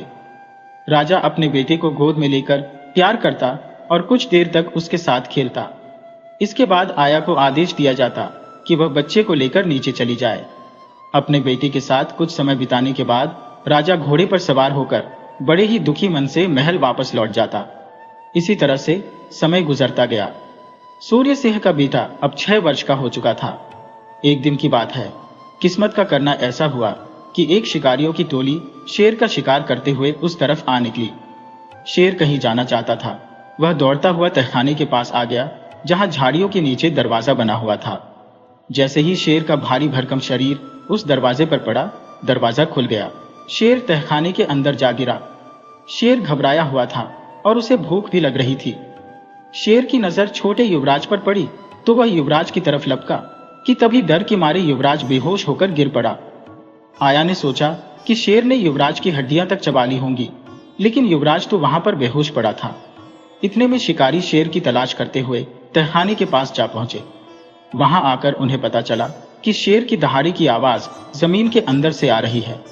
उन्होंने झांका तो देखा तहखाने में शेर मौजूद था। उन्होंने शेर पर तीरों और भालों की बारिश कर दी। शेर को मार डाला। वे रस्सी लगाकर तहखाने में उतरे। तहखाने की बनावट और सजावट देखकर यह बात साफ हो जाती थी कि यह किसी राजा का महल है। तहखाने में कई आलीशान कमरे थे। हर कमरे में कीमती कालीन और बेशकीमती सामान पड़ा था। तहखाने को इतने सुंदर ढंग से सजाया गया था कि देखने वाला देखता ही रह जाए। शिकारियों ने पूरे तहखाने की तलाशी ली। जो भी कीमती सामान वे ले जा सकते थे उसे वे समेटने लगे। उन्होंने यह मान लिया कि औरत तो मर चुकी है, लेकिन बच्चे की सांस अभी चल रही है। बच्चा बेहोश था। वे लोग सामान के साथ साथ बच्चे को भी उठाकर ले गए। इस तरह से छोटा सा युवराज शिकारियों के साथ पहाड़ियों पर रहने लगा। उसने शिकारियों से जानवरों का शिकार करने का तरीका भी सीख लिया। वे शिकारी असल में लुटेरे थे जो रास्ते में जाने वाले राहगीरों को लूटकर अपना काम चलाते थे। समय बीता। युवराज अब नौजवान बन चुका था। अब इन सभी कामों में राजा सूर्य सिंह का बेटा भी उनके साथ हो लिया। लुटेरों में रहकर वह भी उनकी तरह शारीरिक तौर पर मजबूत बन चुका था, लेकिन युवराज यह नहीं जानता था कि वह कौन है, उसके माँ बाप कौन है। वह तो शिकारियों में शिकारी था और लुटेरों में लुटेरा। एक दिन शाम के वक्त युवराज अपने साथियों के साथ रास्ते से गुजरते हुए एक काफिले को लूटने के लिए उन पर हमला कर देता है। उस काफिले के लोगों ने लुटेरों का डटकर मुकाबला किया। दोनों ही तरफ से बहुत ही भयंकर लड़ाई हुई। युवराज जख्मी होकर बेहोश हो गया। अगली सुबह जब उसे होश आया तो उसने देखा कि काफिले का कहीं पर कोई नामो निशान नहीं था। उसके अपने साथी भी कहीं नजर नहीं आ रहे थे। युवराज यह समझ नहीं पा रहा था कि उसके साथी मारे गए या कहीं चले गए। युवराज ने इधर उधर दूर तक नजर दौड़ाई, लेकिन उसे कोई भी नजर न आया। आखिरकार हिम्मत जुटाकर वह उस रास्ते पर चलने लगा जिधर से एक दिन पहले वह अपने साथियों के साथ आया था। उसका ख्याल था कि शायद इसी तरह से उसे उसके साथी मिल जाएंगे। अभी युवराज ज्यादा दूर नहीं गया था कि रास्ते में उसे एक आदमी मिल गया जो किसी खजाने की खोज कर रहा था। वह आदमी छुपे हुए खजाने की तलाश में घूम रहा था। उस आदमी ने सूर्य सिंह के बेटे को रोककर पूछा, तुम कहां से आए हो? युवराज ने कहा, जमीन के अंदर से। और फिर युवराज ने अपनी सारी कहानी उस आदमी को सुना डाली। वह आदमी कहने लगा, फिर तो तुम बहुत ही काम के आदमी हो। उसने खुश होकर कहा, नौजवान, तुम मेरे साथ चलो।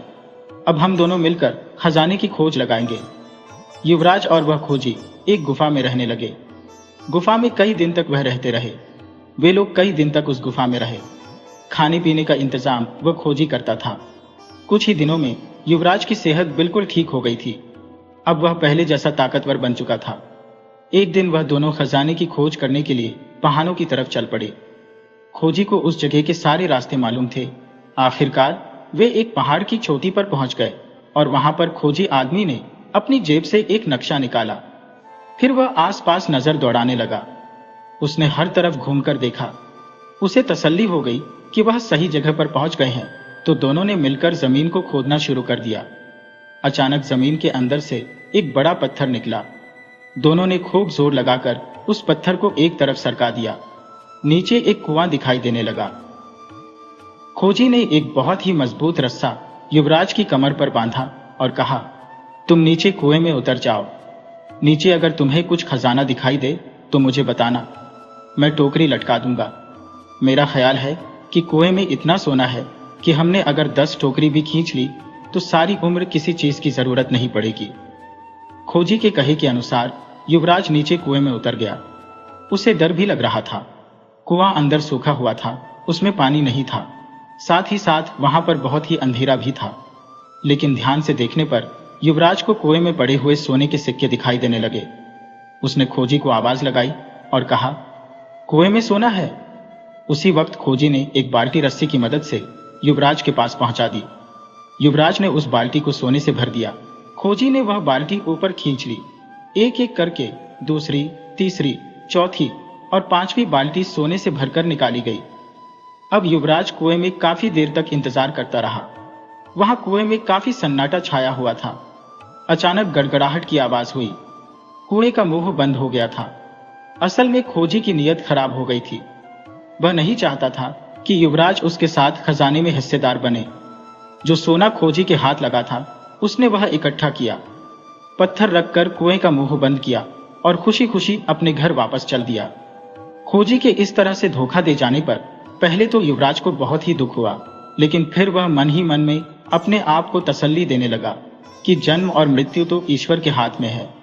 अगर ईश्वर ने मुझे जिंदा रखना चाहा तो कोई ना कोई रास्ता जरूर निकल आएगा। यह सोचकर उसका विश्वास अब कुछ बढ़ गया था। कुछ क्षण के लिए बैठकर वह ईश्वर से प्रार्थना करने लगा कि तभी उसे कुछ आवाज सुनाई दी। ऐसा मालूम होता था कि कहीं से कोई पानी बह रहा हो। अंधेरे कुएं में वह आवाज के पीछे चल दिया कि तभी कुएं में एक दरवाजा नजर आया। दरवाजे के अंदर जाने पर उसके सामने एक बहुत ही सुंदर घाटी थी। घाटी में पहुंचा तो एक नदी बह रही थी, जिसके किनारे किनारे वह चलने लगा। अब युवराज नदी के किनारे किनारे ही अपना रास्ता बना रहा था, क्योंकि उसका अनुमान था कि अगर कोई गांव या बस्ती मिलेगी तो इसी नदी के किनारे पर मिलेगी। काफी देर तक वह किनारे किनारे चलता रहा। अब उसे भूख लग रही थी। वह बिना रुके नदी के किनारे चलता रहा, क्योंकि उसे पक्का विश्वास था कि यह नदी किसी न किसी गांव या नगर से होकर गुजरती होगी। युवराज को ज्यादा दूर नहीं चलना पड़ा, क्योंकि कुछ दूर जाने पर ही उसे कुछ लोग दिखाई दे गए। उन लोगों को युवराज कुछ अजीब सा लगा। वे लोग युवराज को देखकर बिल्कुल भी खुश नहीं हुए, लेकिन जब युवराज ने उन्हें बताया कि वह किस तरह से मौत के मुंह से बचकर आया है और दुनिया में उसका कोई नहीं है, तो उन लोगों को युवराज पर दया आ गई। उन्होंने युवराज को खाने पीने के लिए दिया और साथ ही साथ अपने साथ रहने की अनुमति भी दे दी। जैसे जैसे समय बीता वे लोग युवराज के दोस्त बन गए। अब युवराज को पता चला कि शुरू में इन लोगों ने उसे क्यों नापसंद किया था। असल बात यह थी कि ये लोग डकैत लुटेरे थे, जो आने जाने वालों को लूटकर अपना परिवार पालते थे। ये लोग नगर के बाहर घात लगाकर बैठे रहते थे। जो भी कोई उधर से गुजरता उसे ये लूट लेते। यह नगर राजा सूर्य सिंह के राज्य में ही आता था। यानी युवराज अब अपने पिता के साम्राज्य में पहुंच चुका था। युवराज अब इन लोगों के साथ बहुत ही घुल मिल चुका था। वह सोचने लगा कि अगर मेरी किस्मत में यही लिखा है तो मैं इन्हीं के साथ रहूंगा। अब युवराज भी उनके साथ चोरी और डकैती के काम में शामिल हो गया। इसी तरह से कई दिन बीत गए। इधर नगर के लोग जो इस लूटपाट से परेशान हो चुके थे, वह राजा सूर्य सिंह के पास पहुंचे और महाराज से प्रार्थना करने लगे कि हमें इन लुटेरों और डकैतों की लूटपाट से बचाइए। महाराज, शायद ही ऐसा कोई काफिला होगा जो बिना लूटे इस नगर में आ सके। वे लोग कहने लगे, यहां तक कि व्यापारियों ने अपना व्यापार करना छोड़ दिया है। बाजार खाली पड़े हैं। खाने पीने की चीजों की कीमतें भी बढ़ गई हैं, जिसके कारण गरीब लोगों की हालत और भी खराब हो गई है। राजा सूर्य सिंह को जब यह सब कुछ मालूम हुआ तो राजा ने इन लुटेरों से निपटने का फैसला किया। उसने अपनी सेना को इकट्ठा किया और डकैतों से मुकाबला करने के लिए चल दिया। कुछ मील का रास्ता तय करने के बाद सूर्य सिंह की सेना डाकुओं के सिर पर जा पहुंची और डाकुओं पर हमला कर दिया। दोनों ही तरफ के लोगों में बड़ा ही घमासान युद्ध हुआ। क्योंकि लुटेरे संख्या में कम थे, इसीलिए राजा की सेना का पलड़ा भारी था। शाम होते होते लुटेरों के बहुत से साथी मारे गए या उन्हें कैद कर लिया गया। इस युद्ध में युवराज भी बहुत ही बहादुरी से लड़ रहा था। वह एक टीले पर चढ़कर राजा की सेना पर तीर बरसाने लगा। इन्हीं तीरों में से एक तीर राजा सूर्य सिंह की छाती में जा लगा। जख्मी हालत में राजा को वापस महल में लाया गया। तुरंत वैद्य को बुलाया गया। महाराज के सीने का जख्म काफी गहरा था। ऐसा लग रहा था कि राजा सूर्य सिंह अब ज्यादा दिन तक नहीं बचेंगे। वैद्य और हकीमों ने काफी इलाज किया, परंतु महाराज की सेहत में कोई सुधार नहीं हो रहा था। इसी हालत में कुछ दिन गुजरे। आखिरकार वैद्य और हकीमों ने कह दिया कि अब महाराज का अंतिम समय आ चुका है, इन्हें अब कोई नहीं बचा सकेगा। यह पता चलने पर महाराज ने तुरंत उस ज्योतिषी को बुलाया और उससे कहा, कई सालों पहले तुमने मुझे बताया था कि मेरा बेटा एक शेर का भोजन बन जाएगा। जी महाराज, मुझे अच्छी तरह से याद है। तो फिर तुम्हें यह भी याद होगा कि जब हमने उस तहखाने की तलाशी ली थी तो वहां शेर की लाश और मेरी पत्नी की लाश थी, लेकिन मेरे बेटे का कोई पता नहीं चला था। तो फिर क्या किसी ने मेरे बेटे को बचा लिया? और तुमने कहा था कि मेरी मौत मेरे बेटे के हाथों लिखी है, मगर मैं तो एक डाकू के तीर से मर रहा हूं, ऐसा कैसे हो सकता है? ज्योतिषी कहने लगा, हुजूर, आपका बेटा जिंदा है और वह इन्हीं डाकुओं में शामिल है। आपको तीर उसी ने मारा है। राजा ने जब यह सुना तो आदेश दिया कि जितने भी लुटेरों को कैद किया गया है उन्हें मेरे सामने हाजिर किया जाए। लुटेरे जब राजा के सामने हाजिर हुए तो राजा ने कहा, तुम में से किसी एक के तीर से मैं जख्मी हुआ हूं। एक डाकू उनमें से आगे निकलकर आया और एक नौजवान की तरफ इशारा करते हुए कहने लगा, महाराज, इस नौजवान के तीर से आप जख्मी हुए हैं। यह कुछ ही महीने पहले हमारे दल में शामिल हुआ था। हम में से कोई भी इसके बारे में कुछ नहीं जानता कि यह कौन है, कहां से आया है। राजा सूर्य सिंह ने उस नौजवान से पूछा, तुम्हारा नाम क्या है? तुम कहां से आए हो? यह सुनकर नौजवान बोला, सब लोग मुझे सूर्य पुत्र कहते हैं, इसके सिवा मैं कुछ नहीं जानता। मुझे नहीं मालूम कि मेरे पिता कौन थे। बस इतना याद है कि जब मैं छोटा था तो एक तहखाने में रहता था। मेरे साथ मेरी आया थी और फिर एक दिन एक शेर आया। मेरी आया मर गई और मैं बेहोश हो गया। शिकारी मुझे वहां से उठाकर ले गए। उन्होंने मुझे पाल पोसकर बड़ा किया। इसके बाद मुझे एक खोजी मिला जिसने मुझे धोखा दिया और फिर मैं इन लुटेरों के साथ मिल गया और आज मैं आपके सामने खड़ा हूं। ये कहते हुए नौजवान ने अपनी सारी कहानी राजा को सुना दी। इसके बाद युवराज कहने लगा, महाराज, मेरी आपसे यह प्रार्थना है कि आप मेरे साथियों को छोड़ दीजिए। आप मेरे तीर से जख्मी हुए हैं, इनमें इनका कोई कसूर नहीं है। राजा ने खुश होते हुए कहा, यह नौजवान मेरा ही बेटा है। और फिर बाकी कैदियों की तरफ देखकर कहने लगा, अगर यह लोग वचन दें कि इसके बाद यह कभी भी लूटपाट नहीं करेंगे तो मैं इनको छोड़ सकता हूं। और फिर राजा ने अपने मंत्रियों और दरबारियों को बुलाकर कहा, यह नौजवान ही मेरा बेटा है। मेरी मृत्यु के बाद यही राजगद्दी पर बैठेगा। युवराज यह सब कुछ बड़ी ही हैरानी से देख रहा था। राजा सूर्य सिंह ने अपने बेटे को गले से लगाया। अब उसका मन बिल्कुल शांत था। अगली सुबह महाराज सूर्य सिंह के प्राण निकल गए। महाराज की मृत्यु के बाद उनका अंतिम संस्कार किया गया और फिर युवराज का राज्य तिलक करके उसे राज्य का राजा बना दिया गया। तो यह कहानी आपको कैसी लगी? कमेंट बॉक्स में जरूर बताइएगा। इसी तरह की दिलचस्प कहानियां सुनने के लिए चैनल को सब्सक्राइब कर लीजिए और वीडियो को लाइक करना बिल्कुल मत भूलिएगा।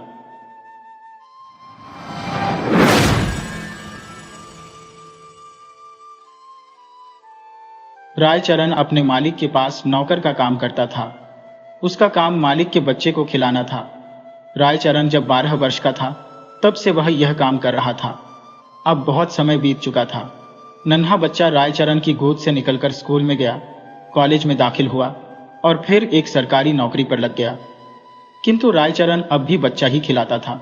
यह बच्चा उसकी गोद में पाले हुए अनुकूल बाबू का पुत्र था।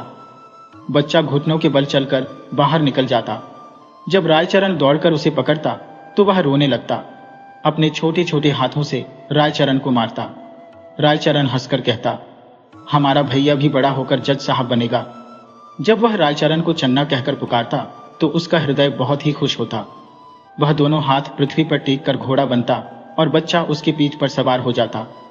इन्हीं दिनों की बात है, अनुकूल बाबू का तबादला पद्मा नदी के किनारे एक जिले में हो गया। नई जगह पर जाने से पहले अनुकूल बाबू ने अपने बच्चे के लिए सोने के आभूषण और कीमती कपड़े खरीदे। वर्षा ऋतु का समय था। इन दिनों मूसलाधार वर्षा हो रही थी। संध्या का समय था। बच्चे ने बाहर जाने के लिए जिद की। रायचरण उसे बाहर ले गया।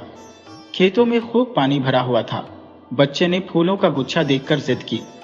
रायचरण ने उसे बहलाना चाहा, किंतु वह ना माना। विवश होकर रायचरण बच्चे का मन रखने के लिए घुटनों घुटनों पानी में फूल तोड़ने के लिए चला गया। कई जगहों पर उसके पांव कीचड़ में बुरी तरह से धंस गए। बच्चा कुछ देर तक चुपचाप खड़ा हुआ, यह सब देखता रहा। फिर बच्चे का ध्यान लहराती हुई नदी की ओर गया। वह चुपके से नदी के पास पहुंच गया और नदी के तट पर उसकी लहरों से खेलने लगा। नदी के शोर से ऐसा मालूम होता था कि नदी की जलपरियां सुंदर बच्चे को अपने साथ खेलने के लिए बुला रही है। इधर रायचरण फूल लेकर वापस आया तो देखा बच्चा वहां पर नहीं था। उसने इधर उधर देखा, उसके पैरों के नीचे से धरती निकल गई। पागलों की तरह वह चारों ओर देखता रहा। वह बार बार बच्चे का नाम लेकर पुकारता था, लेकिन उत्तर में छन्ना की मधुर ध्वनि ना आती थी। चारों ओर अंधेरा छा गया। बच्चे की माता को चिंता होने लगी। उसने चारों ओर आदमी दौड़ाए। कुछ व्यक्ति लालटेन लिए हुए नदी के किनारे खोजने के लिए पहुंच गए। रायचरण उन्हें देखकर उनके चरणों में गिर पड़ा। उन्होंने रायचरण से प्रश्न करने आरंभ किए, किंतु वह प्रत्येक प्रश्न के उत्तर में केवल इतना ही कहता कि मुझे कुछ मालूम नहीं है। यद्यपि प्रत्येक व्यक्ति की यह सम्मति थी कि छोटे बच्चे को पद्मा नदी ने अपने आंचल में छिपा लिया है, किंतु फिर भी हृदय में कई तरह की शंकाएं उत्पन्न हो रही थी। बच्चे की मां को संदेह था कि रायचरण ने कहीं बच्चे को बेच दिया है।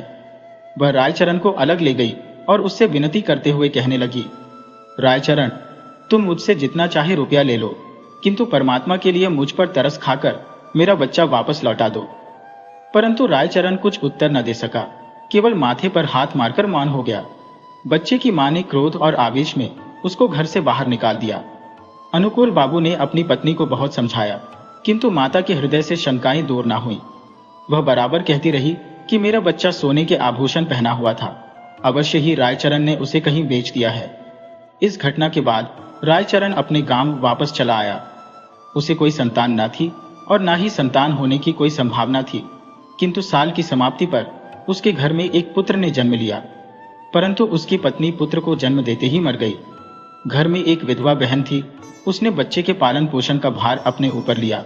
जब बच्चा घुटनों के बल चलने लगा, वह घर वालों से नजर बचाकर बाहर निकल जाता। रायचरण जब उसे दौड़कर पकड़ता तो वह चंचलता से उसको मारता। उस समय रायचरण की आंखों के सामने अपने उस नन्हे मालिक की सूरत फिर से याद आ जाती, जो पद्मा नदी की लहरों में लुप्त हो गया था। बच्चे ने बोलना शुरू किया तो वह बाप को बाबा और बुआ को मामा इस ढंग से कहता, जिस ढंग से रायचरण का नन्हा मालिक बोलता था। रायचरण उसकी आवाज से चौंक उठता। उसे पूरा विश्वास था कि उसके मालिक ने उसके घर में जन्म लिया है। इस विचार को निर्धारित करने के लिए उसके पास 3 प्रमाण थे। एक तो यह कि वह नन्हे मालिक की मृत्यु के थोड़े ही समय पश्चात उत्पन्न हुआ था। दूसरे यह कि उसकी पत्नी वृद्ध हो गई थी और संतान उत्पत्ति की कोई आशा न थी। तीसरे यह कि बच्चे के बोलने का ढंग और उसकी संपूर्ण भाव भंगिमाएं नन्हे मालिक से मिलती जुलती थी। वह हर समय बच्चे की देखभाल में लगा रहता। उसे भय था कि उसका नन्हा मालिक फिर से गायब ना हो जाए।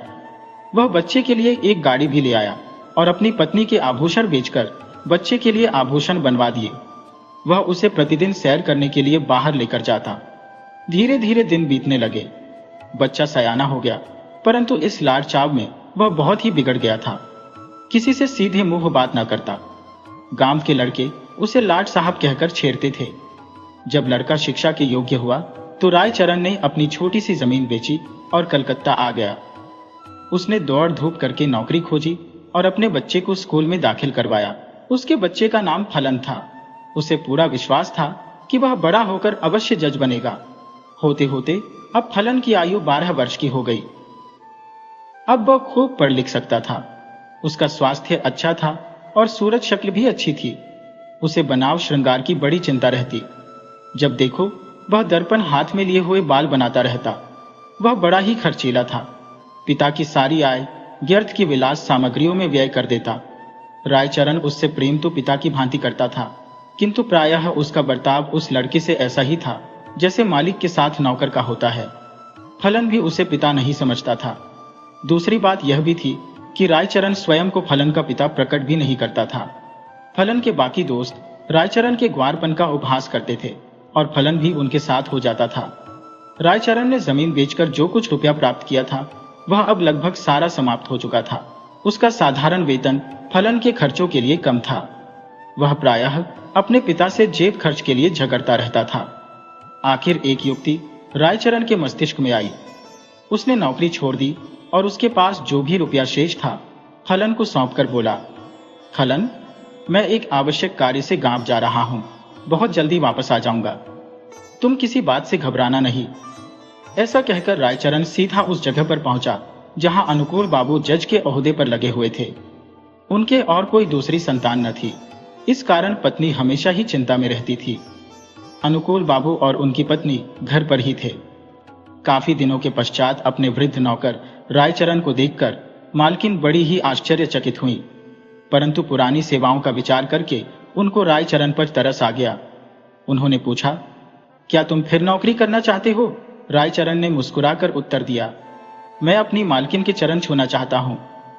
अनुकूल बाबू रायचरण की आवाज सुनकर कमरे से बाहर निकल आए। रायचरण की शक्ल देखकर उनके कलेजे का जख्म ताजा हो गया और उन्होंने मुख फेर लिया। रायचरण ने अनुकूल बाबू से कहा, सरकार, आपके बच्चे को पद्मा नदी ने नहीं, मैंने चुराया था। अनुकूल बाबू ने आश्चर्य से कहा, तुम यह क्या कह रहे हो? क्या मेरा बच्चा वास्तव में जिंदा है? उनकी पत्नी ने उछलकर कहा, भगवान के लिए बताओ, मेरा बच्चा कहाँ है? रायचरण ने कहा, आप संतोष रखिए, आपका बच्चा इस समय मेरे पास है। अनुकूल बाबू की पत्नी ने रायचरण से बहुत ही विनती करते हुए कहा, मुझे बताओ, मेरा बच्चा कहां पर है? रायचरण ने कहा, मैं उसे परसों लेकर आऊंगा। रविवार का दिन था। अनुकूल बाबू अपने ही मकान में थे और बड़ी ही बेचैनी से रायचरण की प्रतीक्षा कर रहे थे। कभी वह कमरे में इधर उधर टहलने लगते और कभी थोड़े समय के लिए बैठ जाते। आखिर 10 बजे के लगभग रायचरण ने फलन का हाथ पकड़े हुए कमरे में प्रवेश किया। अनुकूल बाबू की घरवाली फलन को देखते ही दीवानों की भांति उसकी ओर लपकी और उसे जोर से गले लगा लिया। उनके नेत्रों से आंसू बह रहे थे। कभी वह उसको प्यार करती, कभी आश्चर्य से उसकी सूरत ताकती। फलन सुंदर था और उसके कपड़े भी अच्छे थे। अनुकूल बाबू के हृदय में भी पुत्र का प्रेम उत्पन्न होने लगा, किंतु जरा सी देर के बाद उनका पुत्र प्रेम कम हुआ और उसके स्थान पर कानून की भावना उत्पन्न होने लगी। उन्होंने रायचरण से पूछा, भला इसका क्या प्रमाण है कि यह बच्चा मेरा है? रायचरण ने उत्तर दिया, इसका उत्तर मैं क्या दूं सरकार, इस बात का ज्ञान तो परमात्मा के सिवाय और किसी को नहीं हो सकता। मैंने ही आपका बच्चा चुराया था। जब अनुकूल बाबू ने देखा कि उनकी पत्नी फलन को कलेजे से लगाए हुए है तो प्रमाण मानना उन्हें व्यर्थ लगा। इसके अतिरिक्त उन्हें ध्यान आया कि इस ग्वार को ऐसा सुंदर बच्चा कहां से मिल सकता है और झूठ बोलने से इसे क्या लाभ हो सकता है। सहसा उन्हें अपने वृद्ध नौकर की बेध्यानी याद आ गई और कानूनी मुद्रा में बोले, रायचरण, अब तुम यहां पर नहीं रह सकते। रायचरण ने ठंडी सांस भरी और कहा, सरकार, अब मैं कहां जाऊं? बूढ़ा हो गया हूं, अब मुझे कोई नौकर भी न रखेगा। भगवान के लिए अब मुझे द्वार पर पड़ा रहने दीजिए। अनुकूल बाबू की पत्नी बोली, रहने दो, हमारा क्या नुकसान है, हमारा बच्चा भी इसे देखकर प्रसन्न रहेगा। किंतु अनुकूल बाबू की कानूनी नस भड़क उठी थी। उन्होंने तुरंत उत्तर दिया, नहीं, इसका अपराध बिल्कुल भी क्षमा योग्य नहीं है। रायचरण ने अनुकूल बाबू के पांव पकड़ लिए और कहने लगा, सरकार, मुझे न निकालिए, मैंने आपका बच्चा नहीं चुराया था, बल्कि परमात्मा ने चुराया था। अनुकूल बाबू को ग्वार की इस बात पर और भी अधिक क्रोध आ गया। वह बोले, नहीं, अब मैं तुम पर विश्वास नहीं कर सकता, तुमने मेरे साथ विश्वासघात किया है। रायचरण ने फिर से कहा, सरकार, मेरा कुछ भी अपराध नहीं है। अनुकूल बाबू गरज कर बोले, तो फिर किसका अपराध है? रायचरण ने उत्तर दिया, मेरे भाग्य का। परंतु अनुकूल बाबू ने उसकी कोई बात न सुनी। इधर फलन को जब मालूम हुआ कि वह वास्तव में एक धनी व्यक्ति का पुत्र है तो उसे भी रायचरण पर बहुत ही क्रोध आया कि उसने इतने दिनों तक उसे कष्ट में क्यों रखा। फिर रायचरण को देखकर उसे भी दया आ गई। उसने अनुकूल बाबू से कहा, पिताजी, इसको क्षमा कर दीजिए। यदि आप इसको अपने साथ नहीं रखना चाहते तो इसकी थोड़ी सी पेंशन लगा दीजिए। इतना सुनने के बाद रायचरण ने अपने बेटे को अंतिम बार देखा और चुपचाप अनुकूल बाबू की कोठी से बाहर चला गया। महीना समाप्त होने पर अनुकूल बाबू ने रायचरण के गांव में कुछ रुपया भेजा, किंतु मनी अंदर वापस आ गया, क्योंकि गांव में अब इस नाम का कोई आदमी नहीं रहता था। रायचरण कहाँ गया ये किसी को मालूम नहीं था।